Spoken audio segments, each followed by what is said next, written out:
নিম্নচাপের প্রভাব কাটিয়ে ওঠার আগেই আবারও ফুঁসে উঠছে কুয়াকাটার সমুদ্র। বড় বড় ঢেউ আছড়ে পড়ছে কিনারায়। মৌসুমী বায়ু সক্রিয় থাকার কারণে বঙ্গোপসাগরে বজ্রমেঘ তৈরি হয়েছে।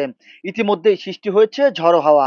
এর প্রভাবে দেশের উপকূলীয় এলাকায় ভারী থেকে অতি ভারী বৃষ্টি হওয়ার পূর্বাভাস দিয়েছে আবহাওয়া অধিদপ্তর। সেই সঙ্গে দেশের পায়রা সমুদ্র বন্দরকে ৩ নম্বর স্থানীয় সতর্ক সংকেত দেখতে বলা হয়েছে।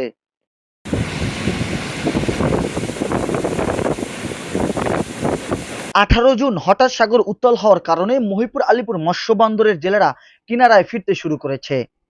গতকাল সকাল ৯টা থেকে আজ সকাল ৯টা পর্যন্ত ২৪ ঘন্টায় জেলায় কলাপাড়া চলতি বছরের সর্বোচ্চ ১২১.২ মিলিমিটার বৃষ্টিপাত রেকর্ড করেছে আবহাওয়া অফিস। টানা বৃষ্টিতে বিভিন্ন স্থানে নিম্নচাপ এলাকায় জলাবদ্ধতার সৃষ্টি হয়েছে। সবথেকে বেশি দুর্ভোগে পড়েছে নিম্ন আয়ের খেটে খাওয়া মানুষ। দীর্ঘ ৫৮ দিন পর আমরা সাগরে গেছি। অবরোধ শেষে সাগরে যাইয়া যে মাছ আশা করছি সেই মাছ আমরা পাইনি। তারপরও আবার এই ৩ নম্বর সিঙ্গেল দিয়েছে, সিঙ্গেলের কারণে উঠতে হয়েছে। আমাকে বাজার খরচা ওঠে নেই, আমাকে এই বাজার খরচা লস। অবরোধের পর সাগরে যাই, আমার জাল ফলা ছিঁড়ে গেছে, ১০ লাখ টাকার বাজার লেগেছি, মাছ সোনা পাই না, সিঙ্গেল উঠছে, আমরা চলিয়াই করছি।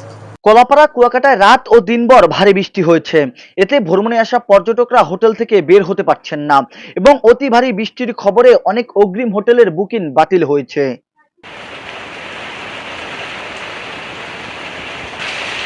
আবহাওয়া অধিদপ্তরের সতর্কবার্তায় বলা হয়েছে, চট্টগ্রাম, কক্সবাজার, মোংলা ও পায়রা সমুদ্র বন্দরকে ৩ নম্বর স্থানীয় সতর্ক সংকেত দেখতে বলা হয়েছে। এছাড়া উত্তর বঙ্গোপসাগরে অবস্থানরত মাছ ধরার নৌকা ও ট্রলারকে পরবর্তী নির্দেশ না দেওয়া পর্যন্ত উপকূলের কাছাকাছি এসে কাজ করার নির্দেশ দিয়েছে।